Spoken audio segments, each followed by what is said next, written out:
Great to see you all. My name is Toby Dalton. I'm a senior fellow and co-director of the nuclear policy program at the Carnegie Endowment for International Peace in Washington, D.C.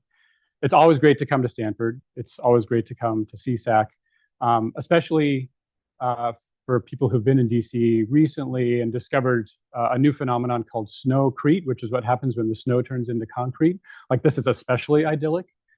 So anyway, I'm really happy to. You're not going to want to go back to DC.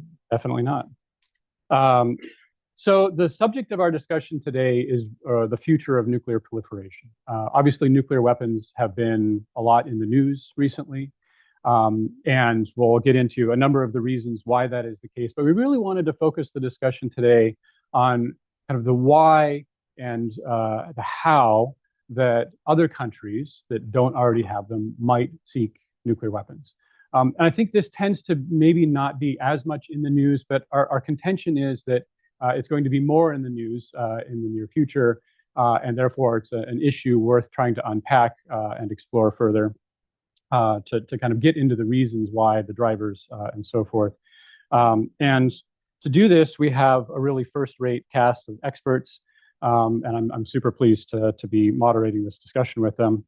So starting at the far end, we have Cuéllar, who is the 10th president of the Carnegie Endowment, my boss, who also has a long association with Stanford.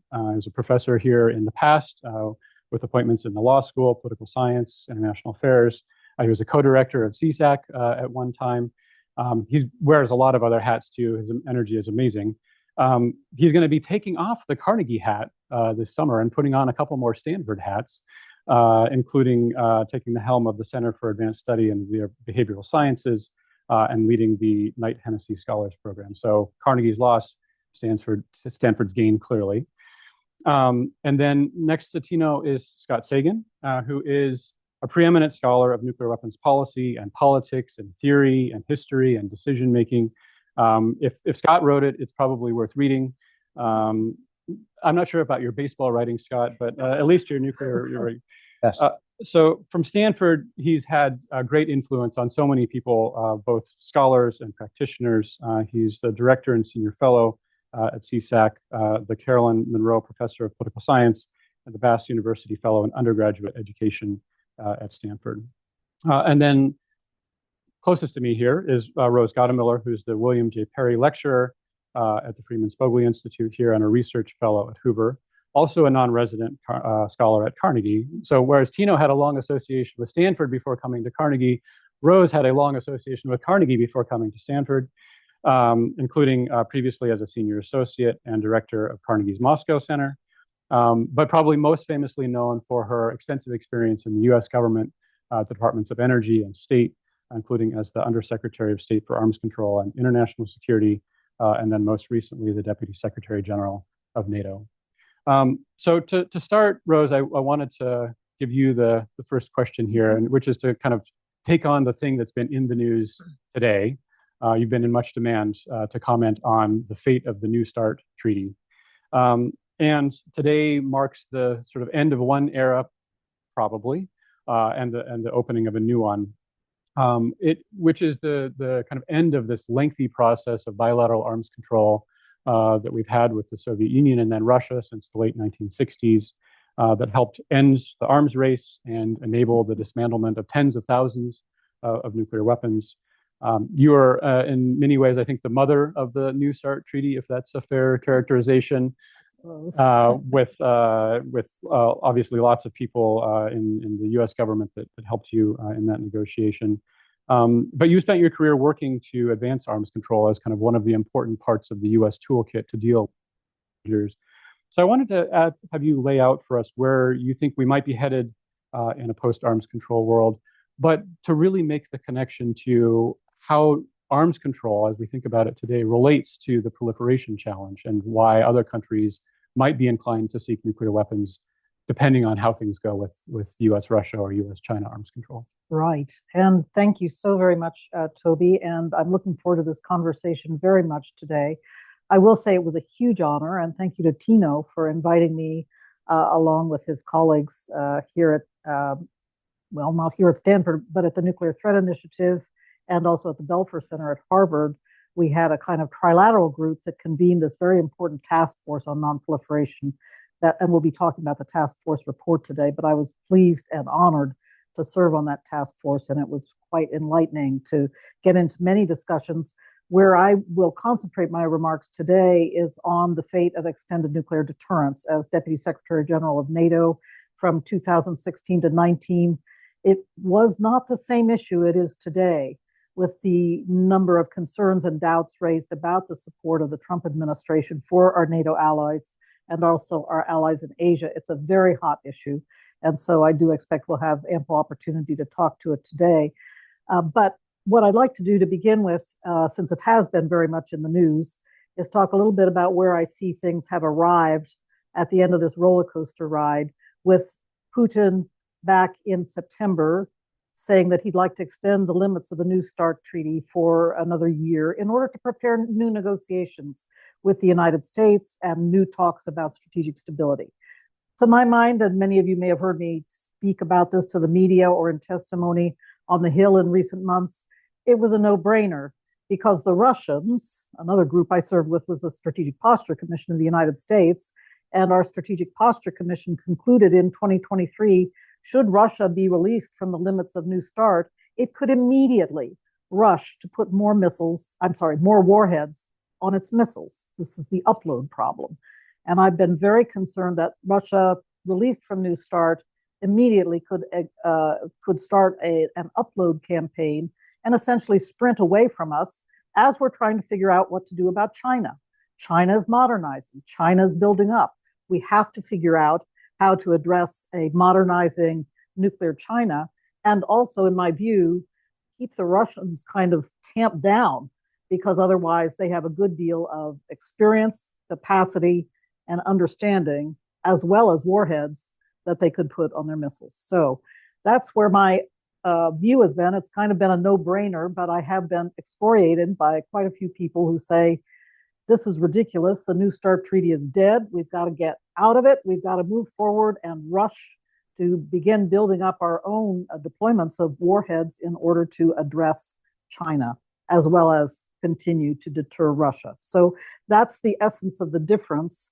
I think that, honestly speaking, I was quite heartened when I woke up this morning and found out that apparently there's some bilateral consideration going on between the teams in the UAE. So at a very high level, Stephen Witkoff and Jared Kushner talking with their Russian counterparts about, they said, possibly extending the limits of the treaty for 6 months to conduct continuing then talks about what the next treaty negotiation should look like. Well, later today, you might have seen the president putting out a Truth Social post saying, I don't want to extend the limits of New START. No way. It's a bad treaty. It was badly negotiated. That made me very happy. But in any event, I thought, okay, well, that's good. There are two good things about that post. Two good things about that post, I thought immediately. Well, if they are going to be in active talks now with the Russians, de facto, as long as they are in those active talks, the limits of the treaty will continue to be abided by. I cannot see either side breaking out of the limits of New START as long as there are active talks going on to establish a new negotiation. So de facto, if not in political terms, it wouldn't be de jure under any circumstances. New START legally is out of force at this time. So the key issue here is how active and intensive are these efforts going to be to get into bilateral talks with the Russians? And oh, by the way, the president did not mention shoehorning China into these talks, which has been a preceding position of Trump and his administration during his first term in office. I always thought that was ridiculous because, honestly, the Chinese still have many fewer warheads than we have. We have a total of 4,000 warheads, of which 1,550 are operationally deployed under New START. The Chinese have a total of 600 warheads.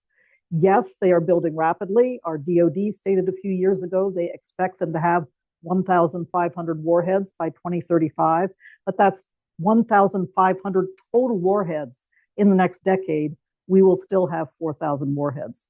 So I keep saying to people, let us not panic. Let us think carefully and deliberately about how to handle deterrence of both Russia and China. and not treat it also as a simple arithmetic problem. We need, if Russia's got 1,500 warheads deployed and China has a similar number deployed, we need 3,001. It's not a simple arithmetic problem, and we need to think through that very, very carefully and in a sophisticated way, I believe. But finally, Toby, before you can turn to your next question, I do want to fight with the premise of your question that arms control is dead, and what are we on to now? Because frankly, I see a new and interesting period of arms control emerging again, and I base it on our president's enthusiasm for trying to control nuclear weapons at the negotiating table. He said time and again over the past 4 decades that he thinks nuclear weapons should be controlled at the negotiating table.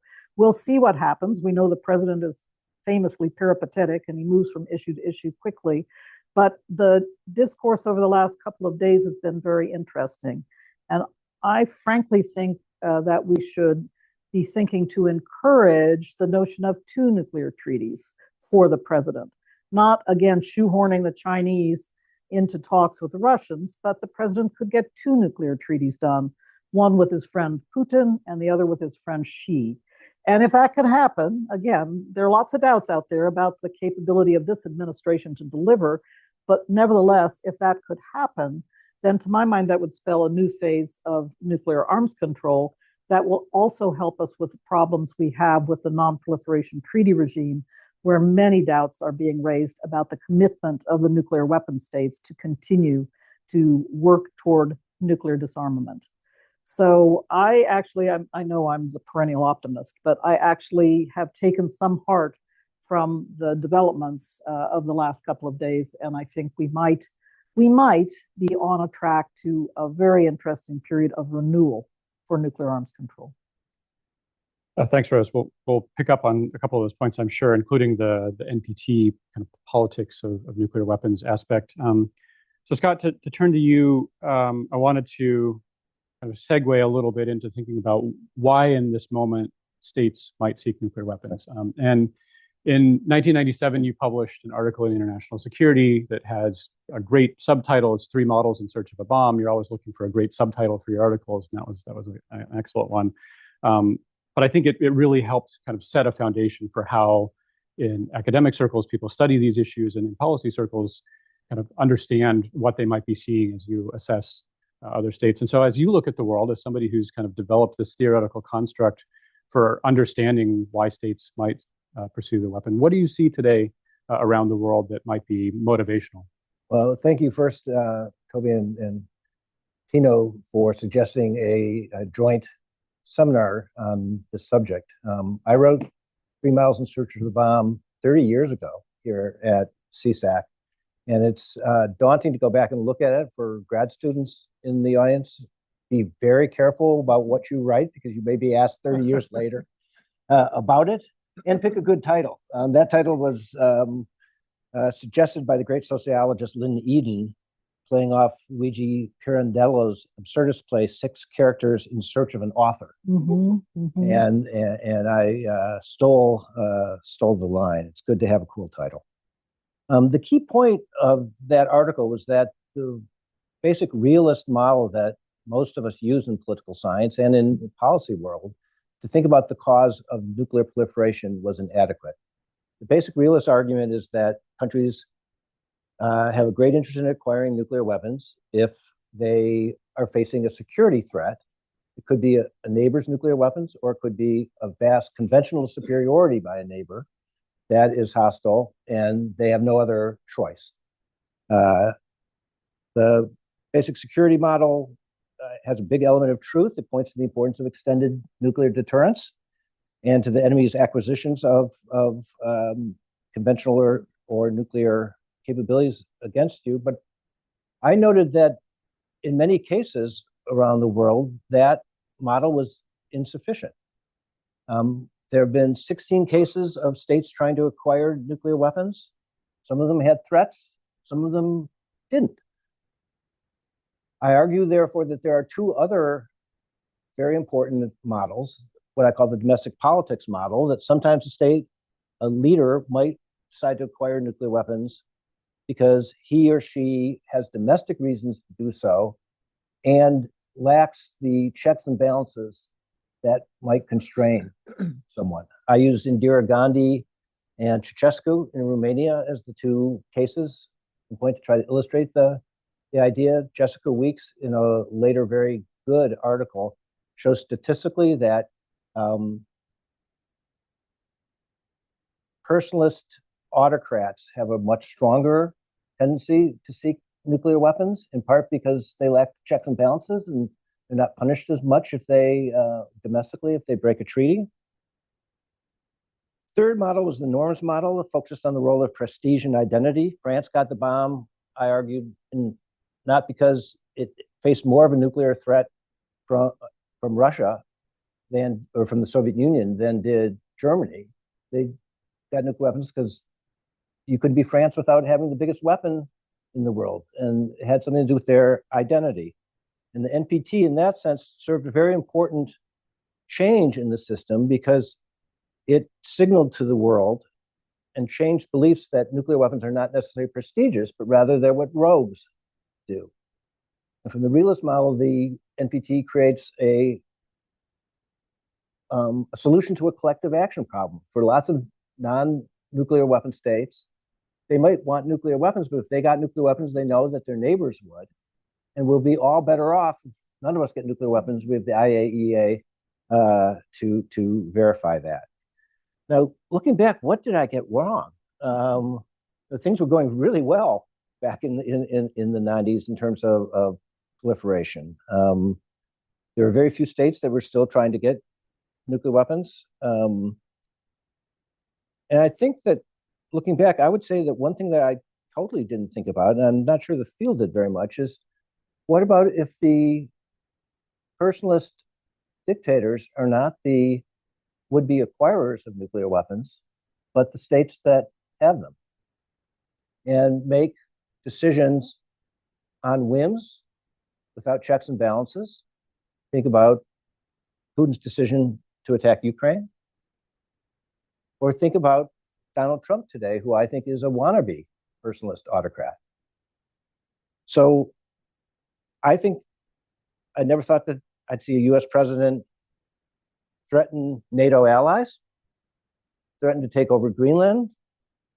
I didn't think I'd see a system in which when someone does those kinds of things, that people around him aren't able to shut that down or turn that off.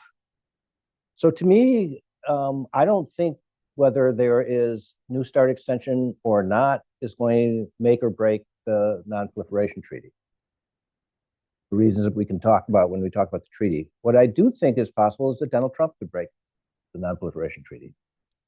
And I was trying to figure out what the right phrase is, but I think we've all been in situations where in a big rainstorm, your umbrella collapses. And the question is, are the ribs broken and you can't really put it back together, or can it be put back together with a new, stronger set of ribs from others? And that's the question we're going to be facing in the future. I want to connect this now to sort of the politics of nuclear weapons in this moment.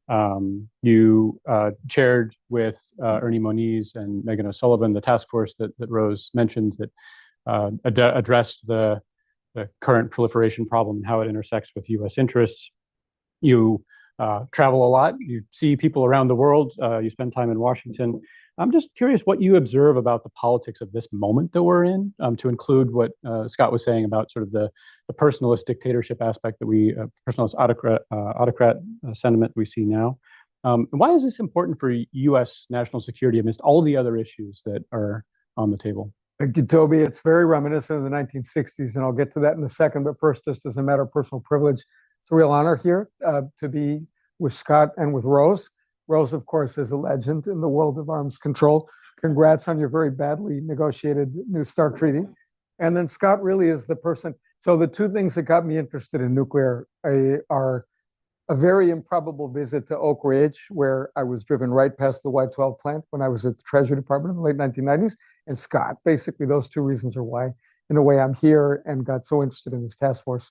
But Toby, let me say a word about Toby. Any of you who have worked on a project like getting national security advisors from different parties and lots of people who are very, very smart, some with big egos, we'll not talk about who they are, on a task force, and then getting them to agree on a very detailed statement about why something like nuclear proliferation is not only a normative good, but like essential for American national interest and security, you know that like never works. So that having awesome staff who understand that every meeting, every email is all ultimately partly substantive about how you get these folks to agree. And Toby's a star in that, along with his colleagues, and I'm really grateful to work with him.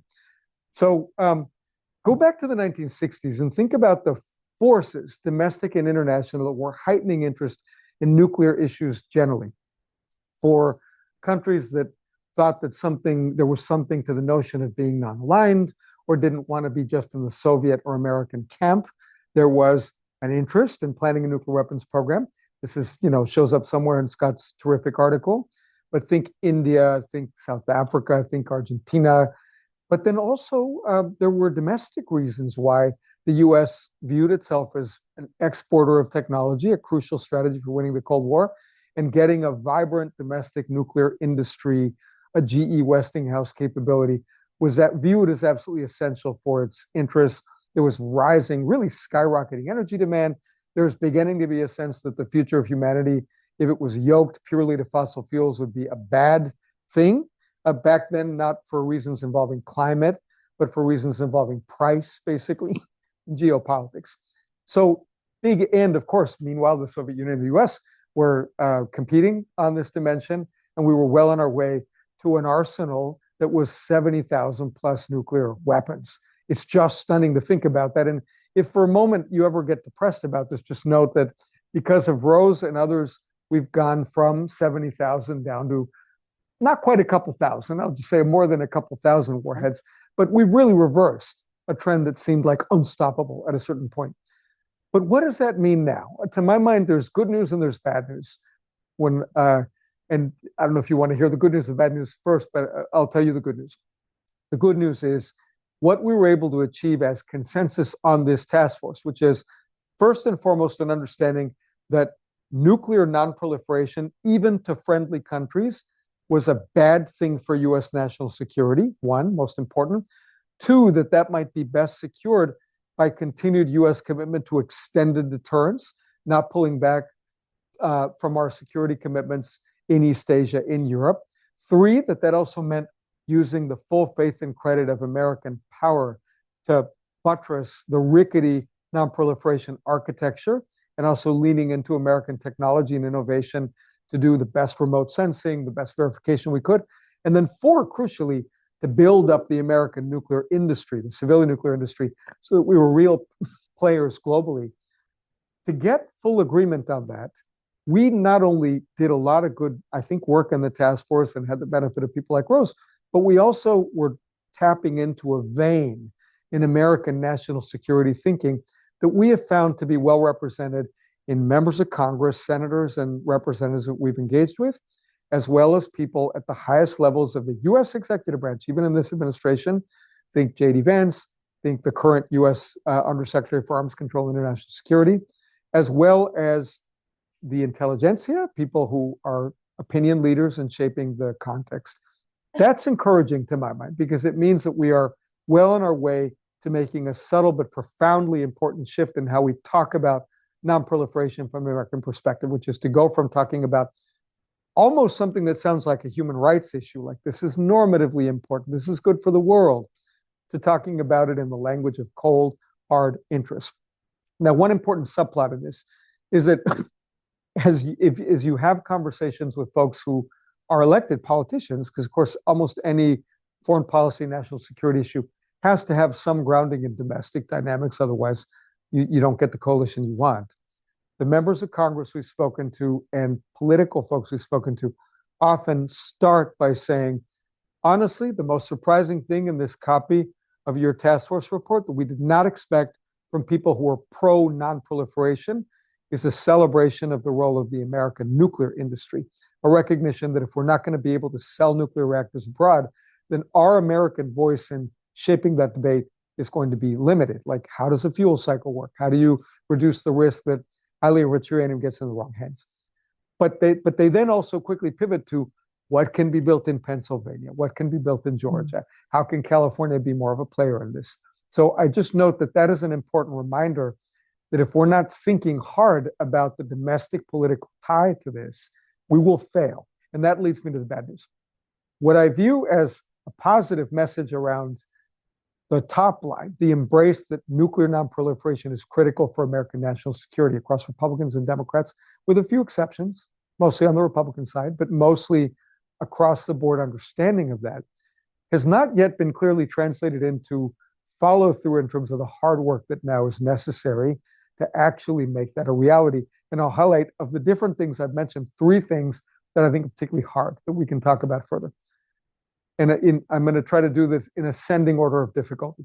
Number 1, there's just movement afoot in the executive branch right now that is hollowing out the expertise, the technical knowledge, the precision, the ability of the executive branch to deliver the highest and best policy knowledge and applied science for things like verification.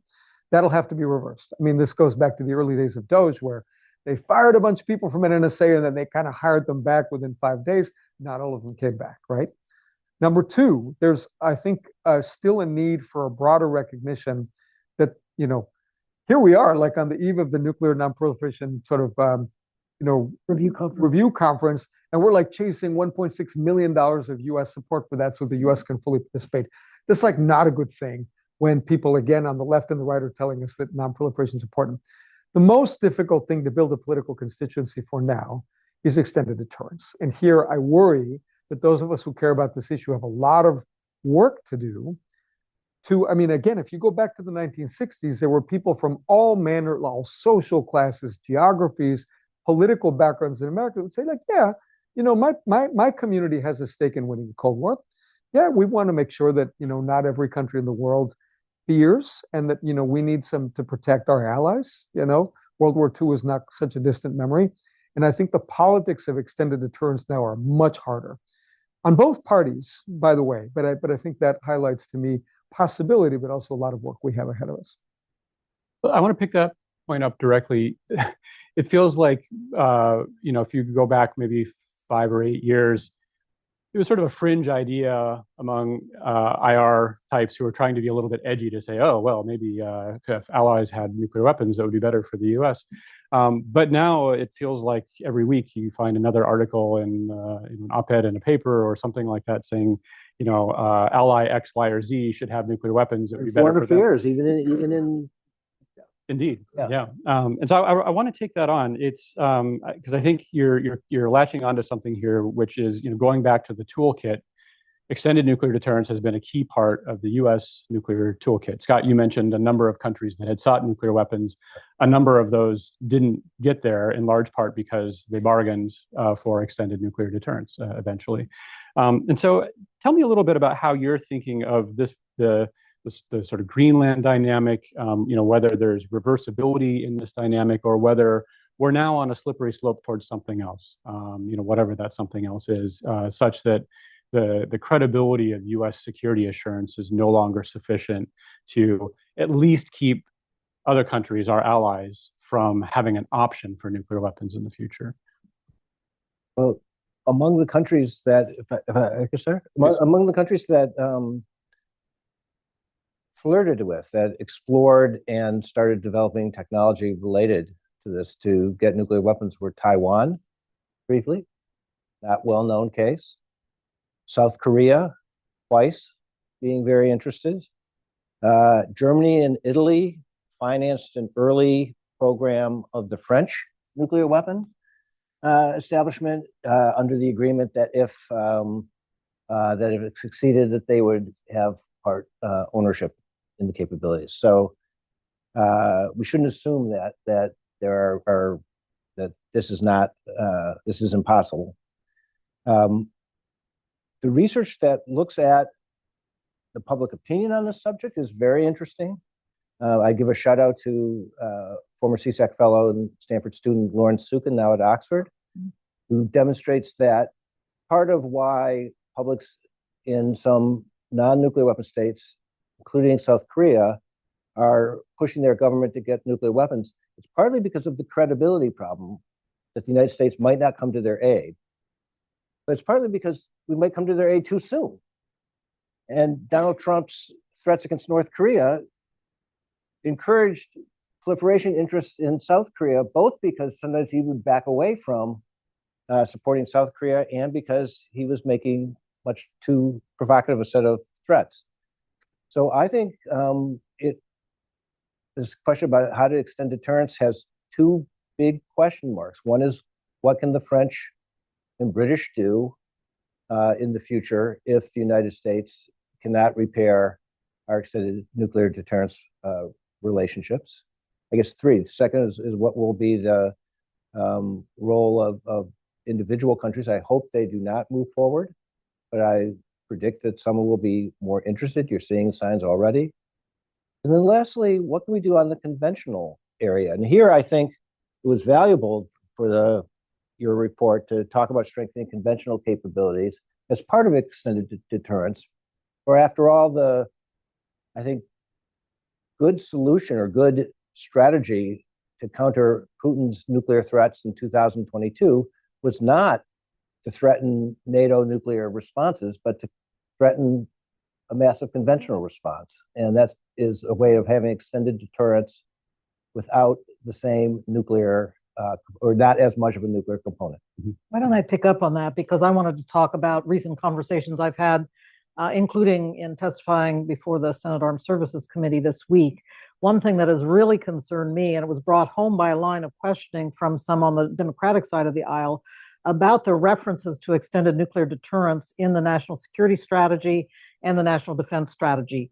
Very, very few, almost zero. And if you compare that with the previous documents, extended nuclear deterrence mentioned 17 times, Wow.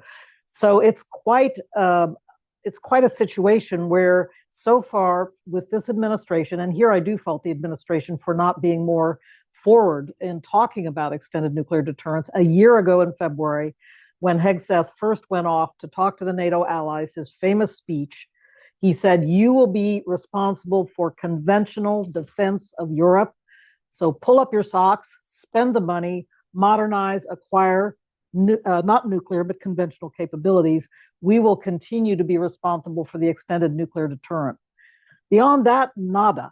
They have not really spoken about how they expect to continue to provide for extended nuclear deterrence in Europe, and that is a big gap. So I think one cannot hold out hope necessarily for this administration beginning to articulate a more robust declaratory policy, especially letting it slide the way they did in the NSS and the NDS.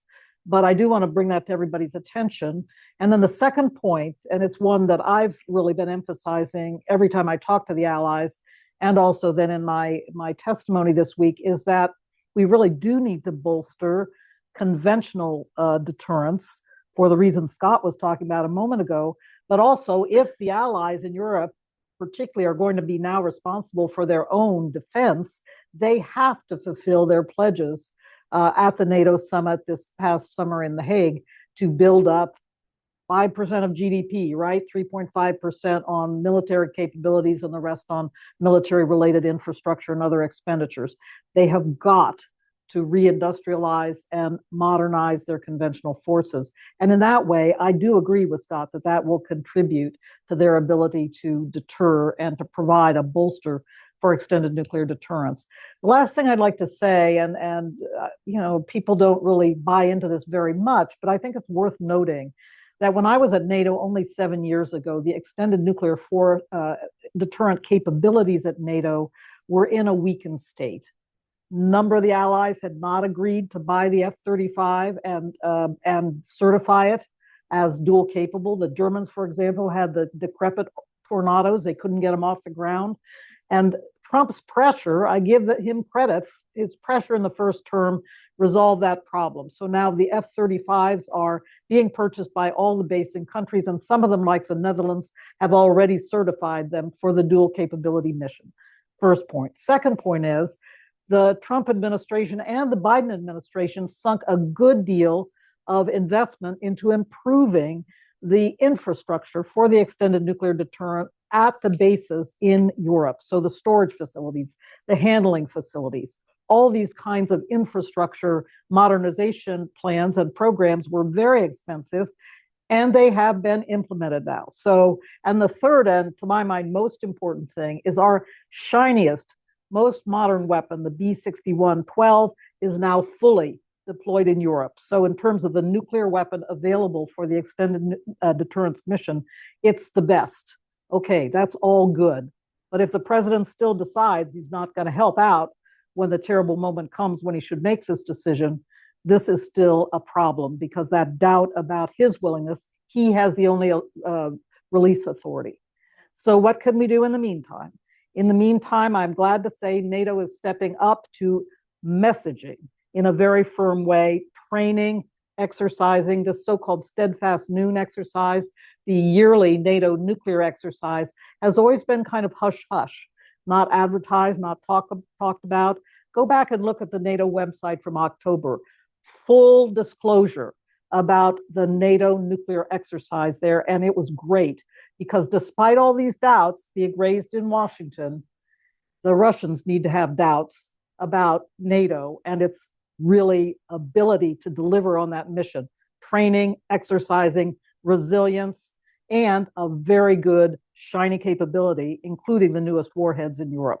So it's all deterrence, right? It's all about raising doubts in the mind of your possible adversary. And so I think in that way, NATO can do a lot despite the uncertainties about Washington. I just want to pick up on that for a second and maybe reinforce your point, Rose, about how despite the technical and budgetary and political decisions that allow extended deterrence to work as a technical matter, still the question about U.S. resolve, particularly under certain administrations. And I'll just note that, as you might expect, if we were trying to be intellectually rigorous on this task force, and we had some folks from the military back on there too, one strand of discussion was trying to take seriously the reality that if you are a country that has those doubts, then from your perspective, just from the perspective of your own security, it's just important to be honest and recognize that there's a not insubstantial argument that you would be better off building a nuclear deterrent. It's just where we found real analytical leverage is to distinguish that perspective from what is good for, so leave aside the collective action problem globally in terms of what's good for humanity. As a matter of what's good for American interests, it is not a happy thing for all the kinds of reasons you all can anticipate, but we can get into, involving the sort of follow-on consequences of other countries, the potential for these countries to shift in terms of what their values are and what their priorities are, the ways in which further strategic instability complicates the American security picture, and so on. And also there's the opportunity cost if they're no longer sinking that 5% into conventional modernization, but turning to nuclear purchases. There's an opportunity cost there as well. I want to pick up on one particular wrinkle of this. It already feels like it was last year because it was so many news cycles ago, but Mark Carney's speech really kind of made an impact, the Davos speech, where he talked about middle powers and the conundrum of having this kind of weaponized interdependence coming from Washington. And I'm curious to have you flip the lens a little bit and look at this from a middle power perspective. How do they navigate this moment where you're not sure about the commitment from the United States? You have the tariffs, the not tariffs, just all of these factors coming into play in their calculus. I think we are in real time, we Americans, losing leverage over the security and strategic policies of so many of these middle powers, including our traditional allies, including ones that are right on our borders. So to my mind, that's a conversation that highlights the interdependence between the discussion ultimately of military strategy and even nuclear decision-making, but also a whole bunch of other ties we have to countries that have historically given us some leverage in the conversations that they tend to have about what's in their interests. And this is another way of saying that if we imagine the U.S. being effective with a set of countries that are contemplating just, where on the spectrum between their status quo and a fully armed nuclear deterrent they want to be at any given point, and, recognizing that even some movement on that spectrum creates follow-on consequences in other countries and in U.S. policy and domestic policy, creates constituency for these things, right? The leverage that we have historically had from economic to, values-driven is eroding. And I think that will make it a more unpredictable world. That's not to say that Mark Carney will order the development of nuclear weapons in Canada anytime soon. But I think we also should not kid ourselves that even if that scenario, we can leave it aside, there are a whole bunch of other middle powers that are making a different calculation right now. I want to add one here, if I could. It strikes me that people who advocate for selective proliferation or friendly proliferation don't accept your basic point, or they haven't thought through your basic point about you got to think about longer term consequences, not what it is that you want. Mentioned earlier that now there are lots of articles advocating this. The Professor Moritz Greyfroth piece in Foreign Affairs argues that we should encourage Canada, Germany, and Japan get nuclear weapons. That will reinforce the liberal world order of states that follow the law.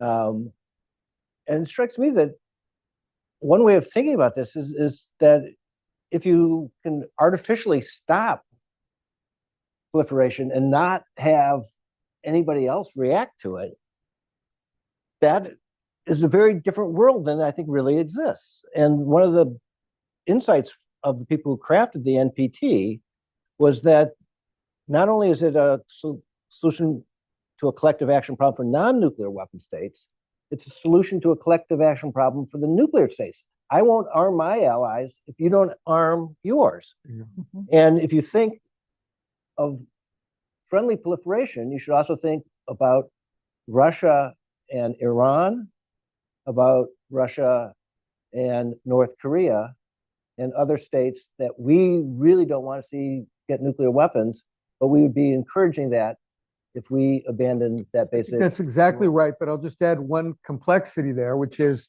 in a way, the paradox is that the relative success of the NPT regime has empowered those arguments, because folks point to Britain and France and they say, well, how about it? Well, 2 points they'll make, right? One is, are you going to tell us with a straight face that the European security picture isn't better because of that?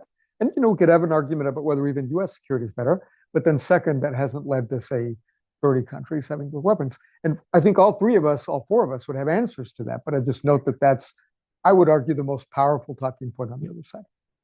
I think the tendency for whataboutism in this discussion is clear. And so it's people point out to that, well, there's, we tolerated India, why not South Korea? One piece that I wanted to bring out here is, and again, sort of speaking to news cycles, today it's a New START day. Tomorrow we might be back to Iran, depending on how talks go between the U.S. and Iranian officials in Muscat. And what's interesting to me here is that we had a decision by the Trump administration acting in concert with Israel to use military force to try to stop Iran from getting even closer to the bomb. That predicament of how you try to stop states that are proliferating becomes more acute if there are allies, right? It's one thing to use military force against a state that we don't want to have it as an adversary. But the toolkit now for also dealing with allied proliferation, I think, as Tina was suggesting, that leverage is waning. And so I'm curious how you think about a future where we have less ability to prevent our allies from getting nuclear weapons, and if there are unfriendly states that are seeking nuclear weapons, are military options kind of all that are left in the absence of international infrastructure to prevent that? Rose, why don't I start with you here? Right. Why don't I build out that opportunity cost question? I made that remark very quickly because I hope we never have to get to the point of using military force to stop a friendly proliferation activity. But there are, I really think, some profound economic arguments to be made. And I say this from experience. I won't say which country I was talking with as a senior government official about proliferation of nuclear weapons. But the arguments that made the most impact on that country were related to the extraordinary costs of a nuclear weapons program. And not only the front end, of acquiring fissile material and then weaponizing it over a period of time, but also the back end, dealing with the nuclear waste that comes out of a program. And luckily had the advantage of working with people in DOE who could provide detail about the billions of dollars over many, many years that the United States spends today on the nuclear weapons enterprise, and still cleaning up, as you know, many serious sites around the country, like Hanford, for example. So I do think, and this was something that caught this particular set of officials' attention, was, whoa, really? They hadn't thought through. Again, it's that question of thinking through what all the implications are.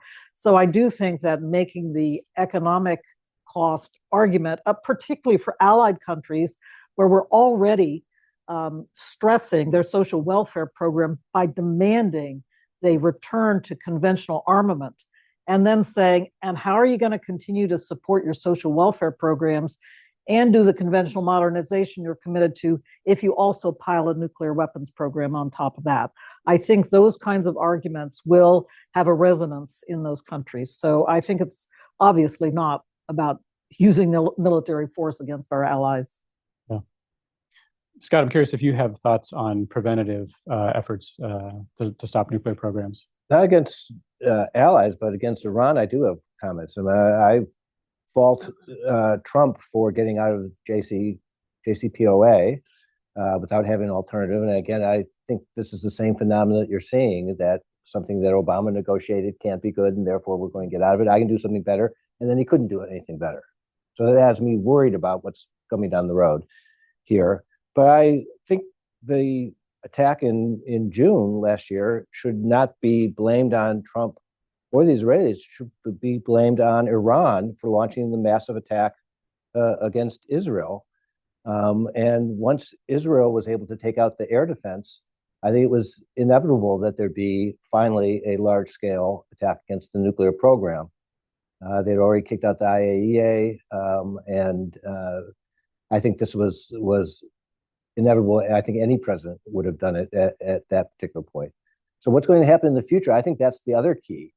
Some good news here. In the news cycle, so quick, so many things happen. Just the other day, it was reported that Larijani has asked Putin, would you take nuclear materials? And Putin said, yes, we would do that. It's not that clear. was part of the JCPOA deal, that Right. Russia would take back those That's right. nuclear materials. That's right. That's right. And the question was what else would be in there, and how would that work? There's also some suggestions that they might be more interested, Iran might be more interested in having a offshore uranium enrichment facility, so it wouldn't be in Iran. All that is positive news. On the other hand, we have an armada potentially ready to strike Iran.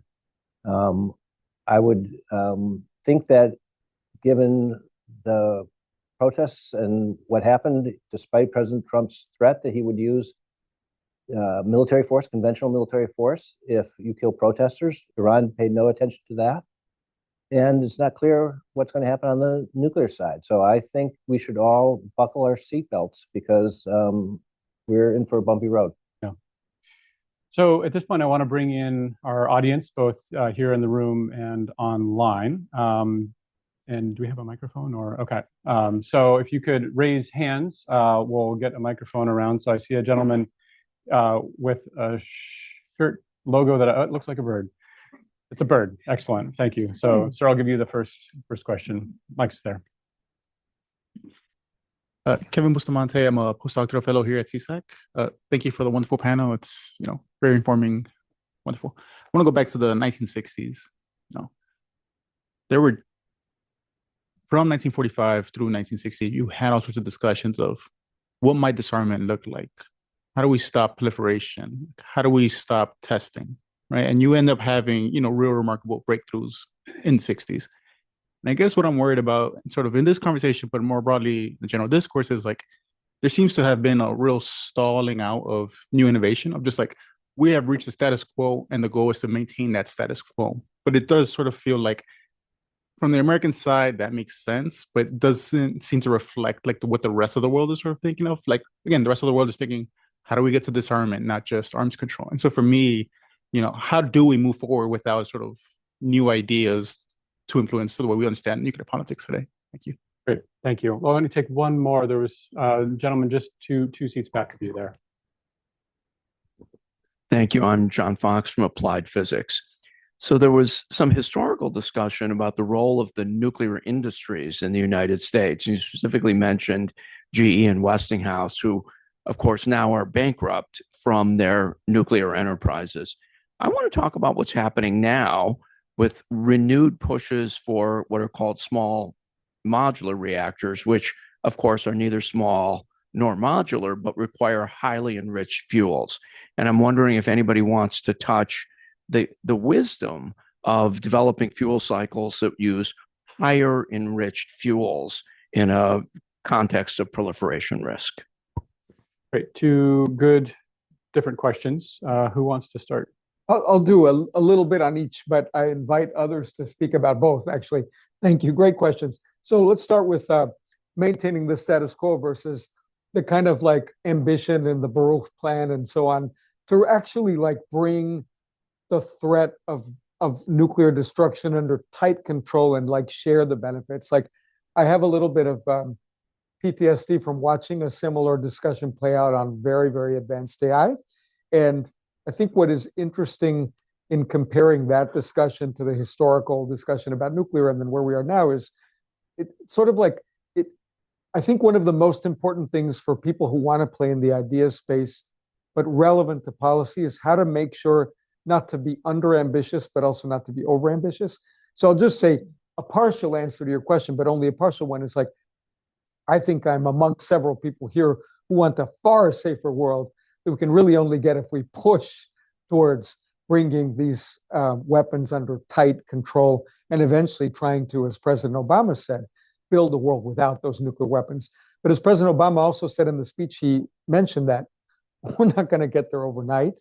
And so step one, I think, for my task force colleagues and I was to at least begin to bring under control the gradual evolution of what we might call the Overton window to more thoroughly encompass almost like an embrace or at least a tolerance of proliferation that would make it far, far harder to be ambitious the way you are pushing us to. But that's only a partial answer. And then briefly to your point, I think there's a lot of reason for caution on SMEs. Toby is a real expert at Carnegie, so he can say a little bit more. But I'd just note for the task force perspective, I don't want to endorse Doge, as it were, but I will say that some rethinking of the regulatory context is probably appropriate if one wants the more traditional kind of reactors to have some economic viability. And then, without suggesting that there's like a lane for like giant U.S. government investment in these contractors, like we want to simply make the point that we have to map out how to bring the industry back to relevance in a way that is as safe as possible, but that allows the U.S. to be a real player in the discussion of what the civilian nuclear picture looks like abroad.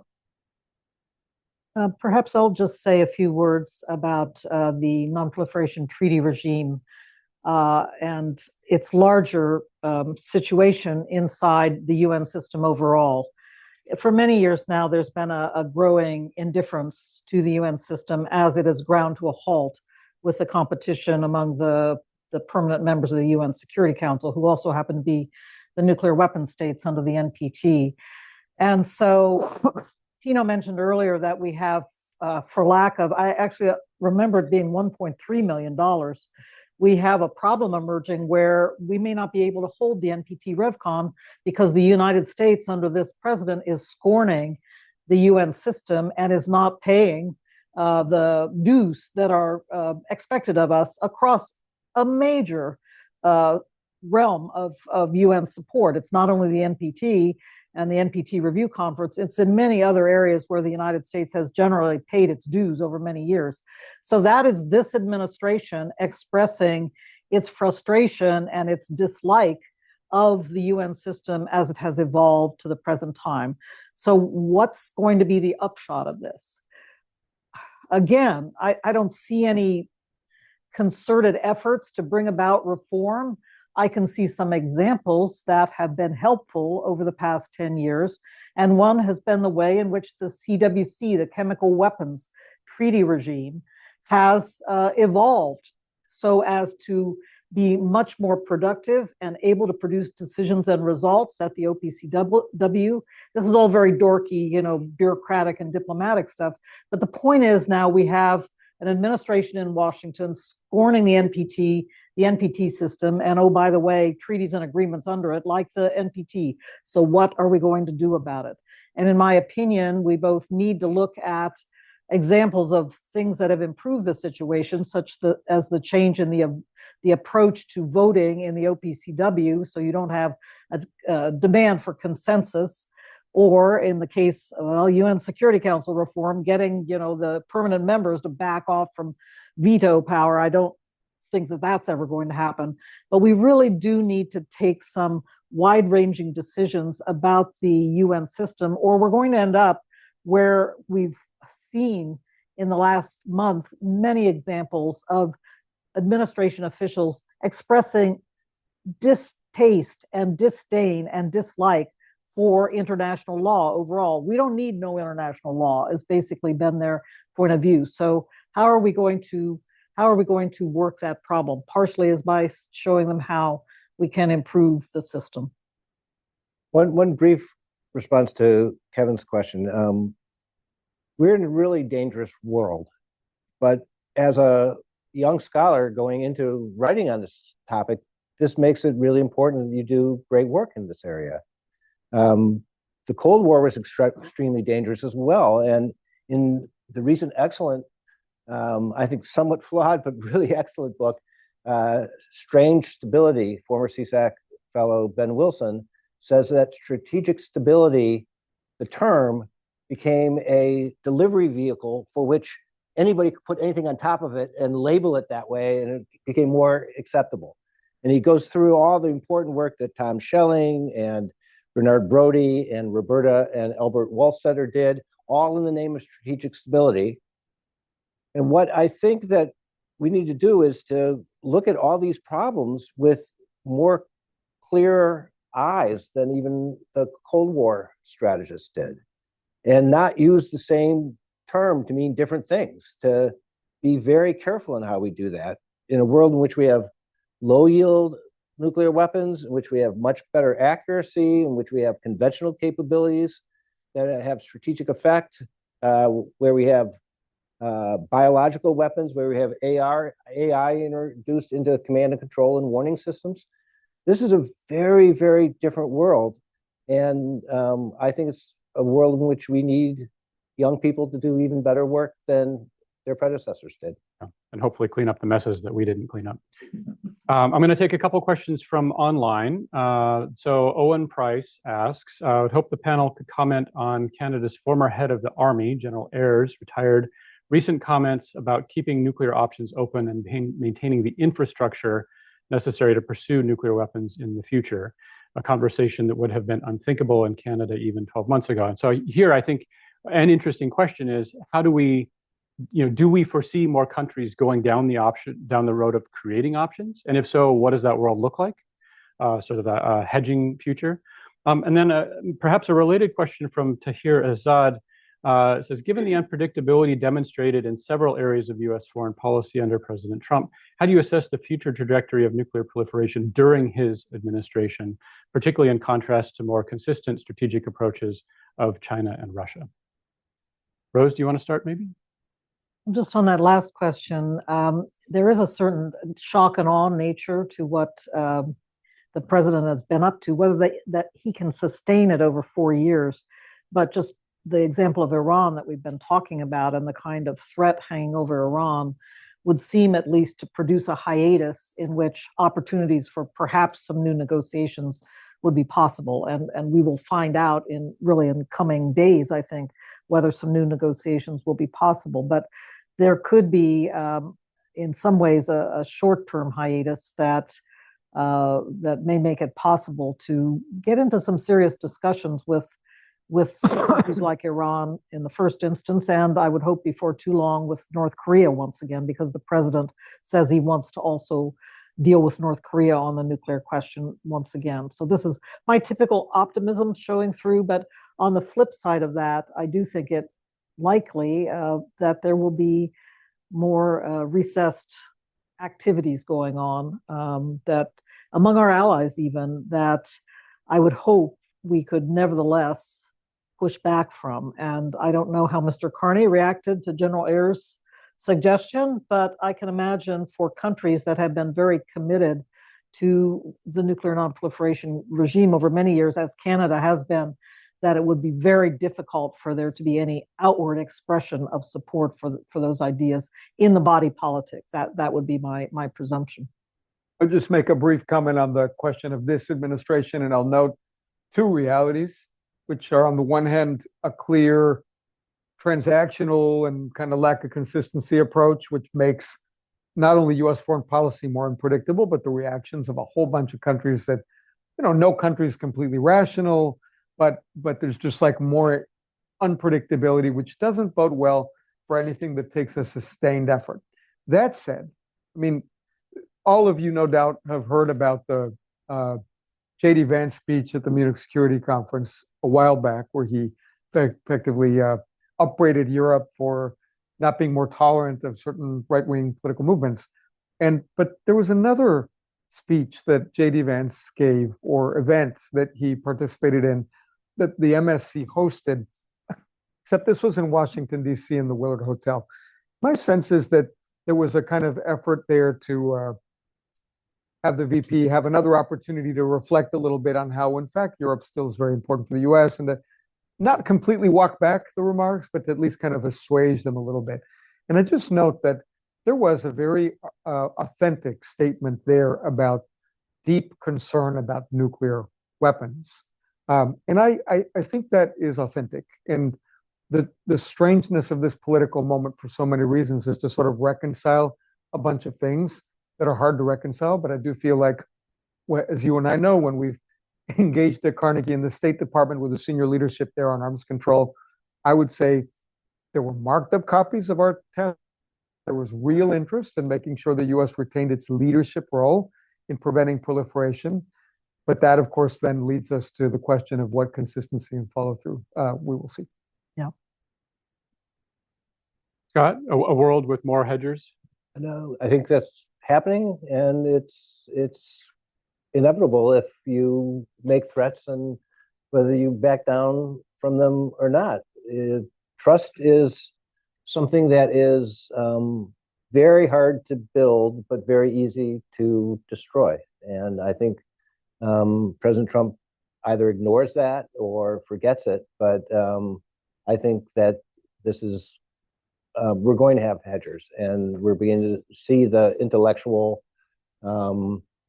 roots of it taking place in the debates in lots and lots of countries. Just a comment quickly. Trust is something that George Shultz always talked about quite a bit, and he was in a position to know, having gone through the 1980s with USSR and President Reagan at the time. So he was very, very strong on that point. Yeah, I was just going to observe that recently the Brazilian parliament opted not to ratify the Treaty on the Prohibition of Nuclear Weapons. And this was a treaty that it had championed, had been the first country to sign. And some statements from some of the lawmakers were they wanted to keep their options open. Right. So I think that's pretty telling. Mm-hmm. So we'll take a couple more in the room at this point, and then we'll go back online. So I see two more there, and then we'll come around this side next. So please introduce yourself. Hi, Shreya Lad, research assistant to Scott Sagan. I wanted to revisit the point you made, Rose, on opportunity costs and really pull from the national security strategy and the national defense strategy, where the administration almost seems to target Europe's public welfare spending and says that was a waste and Europe should have been spending on its own defense. And indeed, it seems to be having that same approach at home.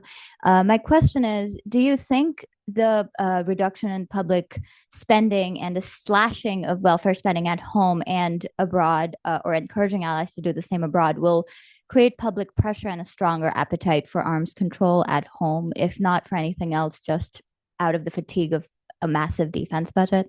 Thank you. And Yeah, gentleman just behind you. Thomas Doyne, I'm a New START escort for DITRA. So I don't know what I'm doing tomorrow for work, but I came here to celebrate the end of the treaty. First off, thank you to the panel. What I'd be interested to hear your thoughts on are the challenges to the NPT regime based on the fact that we have 3 states with publicly acknowledged weapons programs outside of the NPT regime, speaking, of course, of North Korea, Pakistan, and India, and what a path forward on either getting them into the regime some way might look like.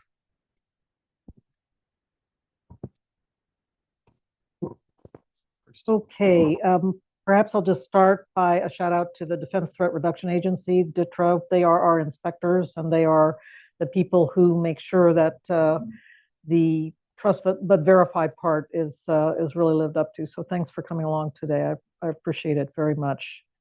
I would say that India and Pakistan never signed up to the Non-Proliferation Treaty. And so I think we are in a situation where they are always going to be the +2 in terms of thinking about nuclear restraint. That doesn't mean we don't try to draw them into arrangements. And they have been very good over many years, particularly Pakistan, oddly, on nuclear counterterrorism and avoiding basically nuclear weapons or fissile material falling into the wrong hands. So we just need to continue to support them in every way we can to be good nuclear citizens, so to say. But I don't hold out hope at this point that they will ever become signatories of the Non-Proliferation Treaty. Now, DPRK is a very different case. They used to be members of the NPT, and they withdrew from the NPT at some point. So whether that could be part of a deal with them at some point, I have my doubts also, but it's a point well worth continuing to keep on the table for the time being. That's a debate, whether we should ask them at this point or try to force them to denuclearize, or whether we acquiesce to them having a continued nuclear capability, military nuclear capability of some kind. But at the moment, I think I would place my priority at getting them into a regime of nuclear risk reduction as a first order of business, and not focus on denuclearization at the outset. But that's a controversial point of view, and it's down the road from the other things we have to do first and foremost with Iran at this moment, who remains in the Non-Proliferation Treaty. Your point, Shreya, I wish we had some surefire way of getting public interest front and center once again on nuclear disarmament. It was a very different scene in the 1980s when my career was beginning, with people out on the street and very concerned about nuclear weapons acquisition and proliferation, and nuclear deployments in Europe. It's just not the same anymore. I've actually been thrilled over the past couple of days, so much public interest in the New START treaty, but we've already remarked how the news cycle moves so quickly.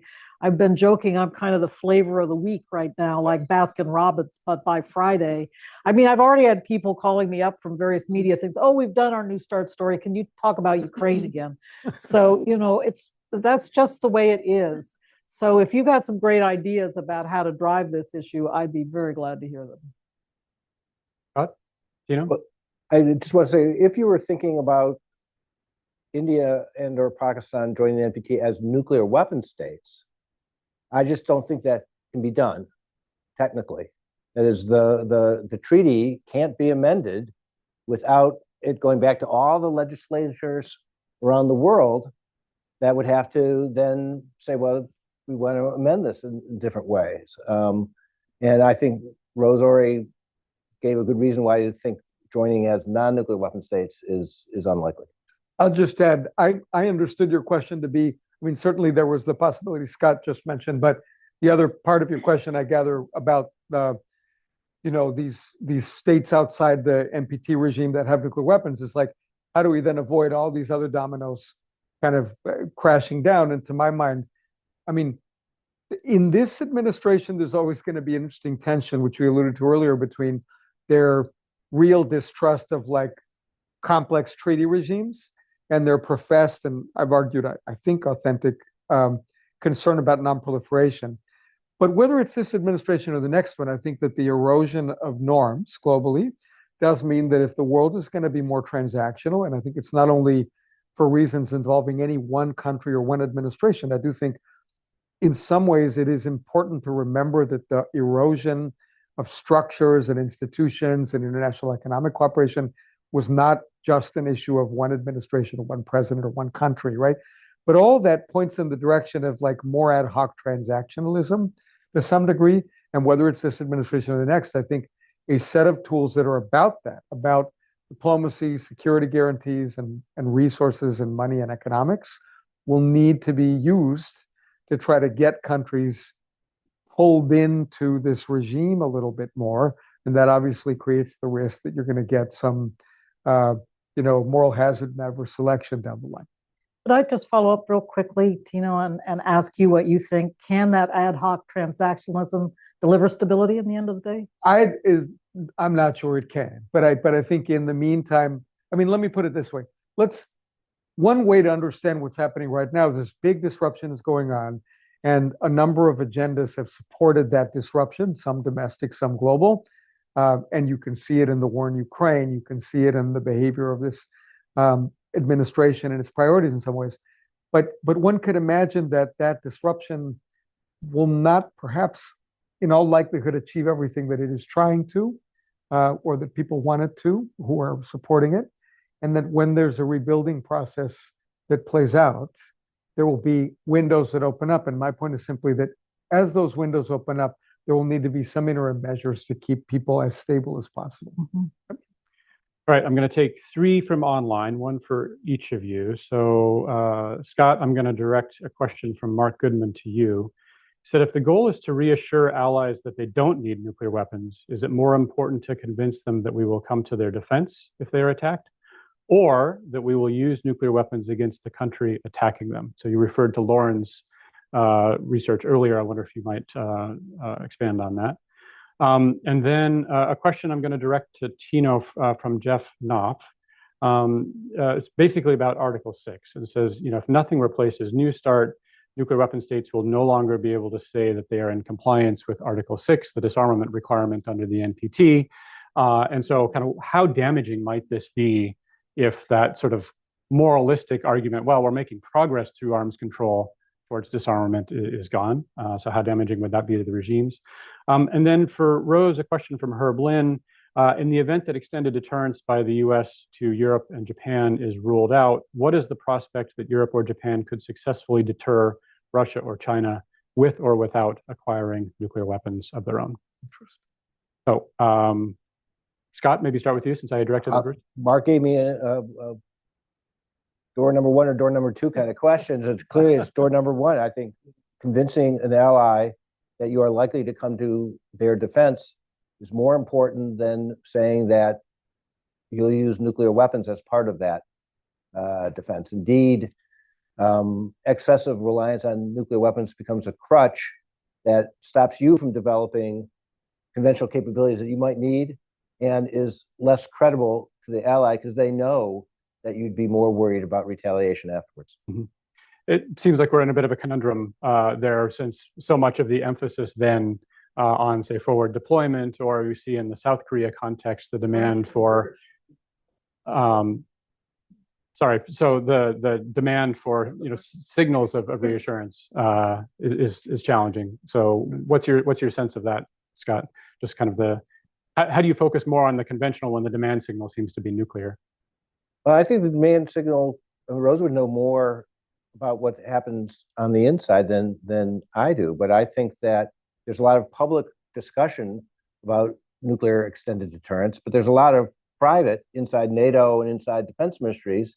It's about military planning and conventional options and what you're trying to do. So I think that we should focus on that internal conventional discussion a lot more as we analyze this, and not just listen to some outliers who are talking about nuclear strategy. Yeah. Rose, could you pick that up maybe and then answer the question that Herb Lynn? Sure. This is such a difficult issue, but the question is the United States officially repudiating extended nuclear deterrence, or is it letting it kind of hang out there in the way it is now? They're not repudiating it. And we do have Hegseth's comment, we're going to continue to do the extended nuclear deterrent. It's just, it's not getting status. It's not getting stature. It's not being mentioned in these main documents, etc. So the doubts are being raised, plus the Greenland issue. So the doubts are being raised. I think if there are no kind of statements of firm repudiation of the policy, we do have two very different situations in NATO Europe and in Asia, and it gets to your comment a moment ago, because the UK and France they are nuclear weapon states under the NPT. Clearly, they have much smaller forces, and people have dismissed them as being able to provide any kind of extended deterrent guarantee. However, I will state that deterrence of a different kind from first strike standoffs, such as we've had with the USSR and with Russia, has been also stable with the UK and France over these many years, their emphasis on nuclear retaliation. So, again, raising doubts in the mind of Moscow about going after them with an extended, with a nuclear threat. So if the United States officially repudiates the policy, I can imagine Moscow really doubling down on threatening the NATO allies with nuclear weapons. But if Washington does not repudiate and leaves it hanging, I think we have a situation where the combination of the allies continuing to commit to the extended nuclear deterrent and UK and France stepping forward with some bolstering of their declaratory policy could partially solve this problem. But let's debate it, because I don't know. In Asia, it's an entirely different issue. I think once again we will see continuing attention in this administration among those who are supporters of, for example, the SLICM-N, the long-ranged nuclear Tomahawk sea-launched cruise missile with a nuclear warhead. So that, again, is going to raise doubts in the mind of decision makers in Beijing and in Moscow, for that matter, about more enhanced capability being forward in the hands of the United States. Also, I argue and continue, I'm not a SLICM-N fan, I continue to argue for more outcome buys, for more purchases of a long-range advanced air-launched cruise missile with nuclear capability. So, but I do think in that case, we are very likely to see an uptick in the debates in Seoul and in Tokyo, and also perhaps an uptick in actual recessed activities in both of those countries. Just do note, it has been interesting to watch the British and the French try to thread that needle so carefully and play up that there's a European dimension to their nuclear deterrent, but at the same time, in the French case, to say they're going to have dialogue about it, and it's going to take some time to figure out where they land.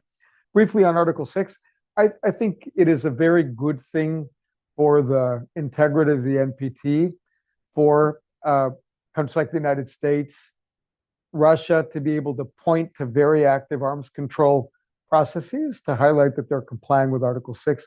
But I would not go as far as to say that without that commitment, they're just completely in violation. I think if that were the equation, then, the sort of doctrinal lawyer point would be that Article 6 would have been drafted differently to be more specific about the role of arms control. But I don't want to understate how much I do think that the ricketiness of the NPT is partly driven by the so many ways in which one could make a very principled argument that these nuclear powers are not actively or emphatically or energetically enough advancing the goal that they committed to in the treaty. Negotiate in good faith was the language in the treaty. Right. Yeah, not a lot of faith. All right, we'll take a row from the back here. So I see Steve, and then here. Yes, please.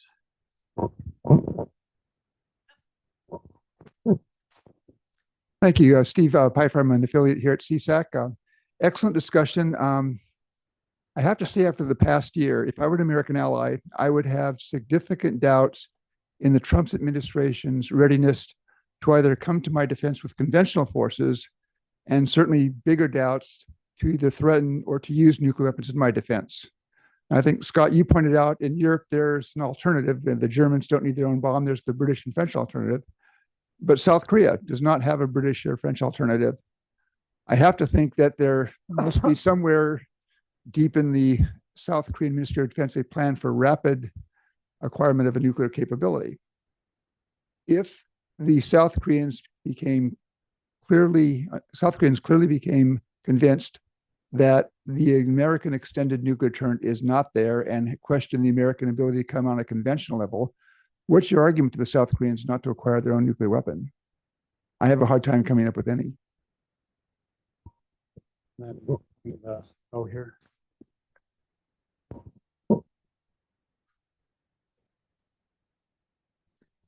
Hi, I'm Mary Ng. Quick backdrop.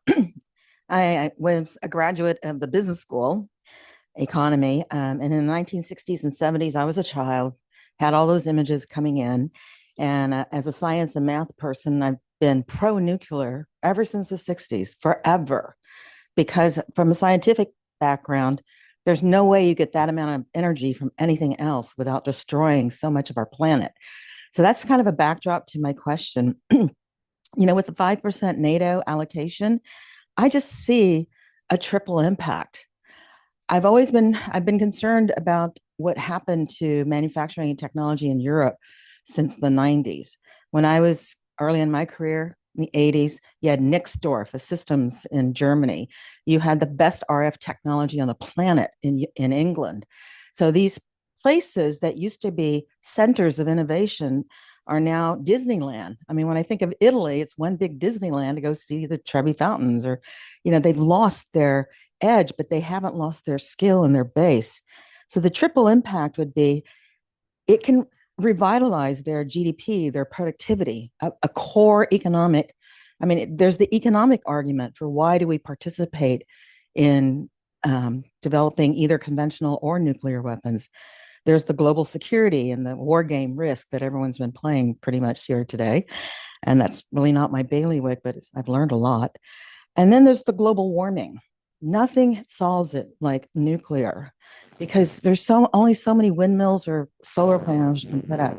The core question is, what would it take for somewhere?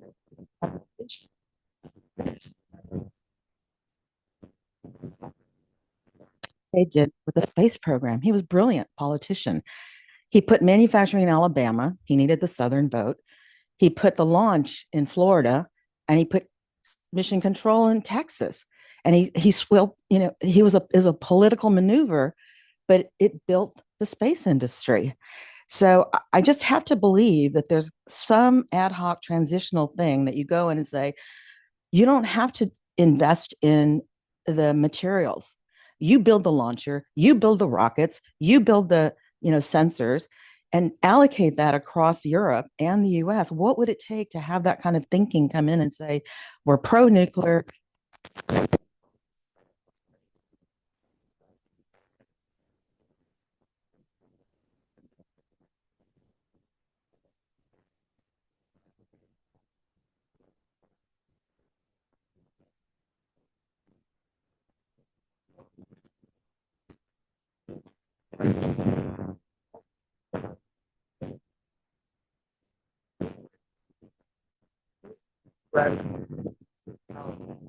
Interesting. It comes to what is the economic viability of the model of these things expressed by fairly. And our conclusion was that at a minimum, we need a renaissance in the ability of American nuclear companies to sell and to set up power plants and to be players in that space. But I think the other interesting point that you're making really is about what the future of Europe is strategically, because let's think about what the Germans are doing. They're increasing their annual military spending by many tens of billions of dollars a year. And I think the conversations in Germany, and they're not going to be alone. There are obviously other countries in Europe that are going to be doing this, but the conversations there are like, how do we smartly use all this extra money and not just use it for troops, but actually build an innovation capacity in Europe that medium to long term makes Europe more self-sufficient on the defense side. And this, to Rose's point, doesn't have to mean extra nuclear deterrent in Europe. It can mean a conventional capability that makes it easier for Europe to defend itself. I'll answer Steve's question. Is I'd be shocked if there aren't lots of people in South Korea making plans to working for latency inside the nuclear industry and inside the military and perhaps even inside the foreign ministry. Friends there asked me this question during the first Trump administration, and I repeatedly said, be patient, don't give up. this too will pass. And it didn't pass. It got worse. So Here I we would are. try that again, but with maybe less plausibility. But then I would also say, look, I actually think we came relatively close to having a arms control deal with North Korea that Steve Biegun had put together, a step-by-step approach. It was all worked out with the North Koreans. But then when Trump met Kim, he, as one negotiator, as a friend of mine said, Trump called an audible. He changed the entire plan because he thought he could go for broke and make it better, and then started insulting Kim Jong-un when Kim Jong-un walked out. So hopefully Rose's optimism about there being a possibility of negotiations with North Korea would still be persuasive to a South Korean saying, wait to see what happens there. I think diplomatically too, and you know this, Steve, as well as I do, that bringing down the non-proliferation regime, I'm not sure Seoul wants to play that role. So I think they won't be the first mover here, even though they might have. Again, I keep talking about recess. Latency is a better word. I think they're going to be ready to go for broke, but I don't think they want to be the ones bringing down the non-proliferation treaty regime, gathering together with their comrades up north who already have imposed a huge blow on the regime by their withdrawal from the NPT. At least that would be my impression. One final comment about Europe, perhaps, and that is there is no Europe here. That's the problem that NATO and the EU are struggling with right now. Who is going to, if the United States, as Premier inter pares, takes itself out of Europe, who is going to lead there, and how are they going to come up with a comprehensive strategy for defense reindustrialization and creation of a real innovation economy? Because still the individual countries have a tremendous influence and a tremendous ownership of their economies, their industrialization efforts, and they have great ambitions for being the innovation leader in Europe. And that pulls against this notion of having a coherent European approach. So I hope they can overcome that. But here's an area where I'm not optimistic. Given my experience at NATO, I tend to be rather pessimistic. It's shocking, isn't it? Well, somehow miraculously, we spent 90 minutes and it doesn't feel like we spent much time at all. I think that's something of the discussion and questions and so forth. I did just want to make a shameless plug for this report, which was referenced several times. This is the report of the task force that Timo chaired with Megan O'Sullivan and Ernie Moniz. You can download it completely for free. Completely for free. I do have a couple copies. But please join me in thanking Tino, Scott, and Will.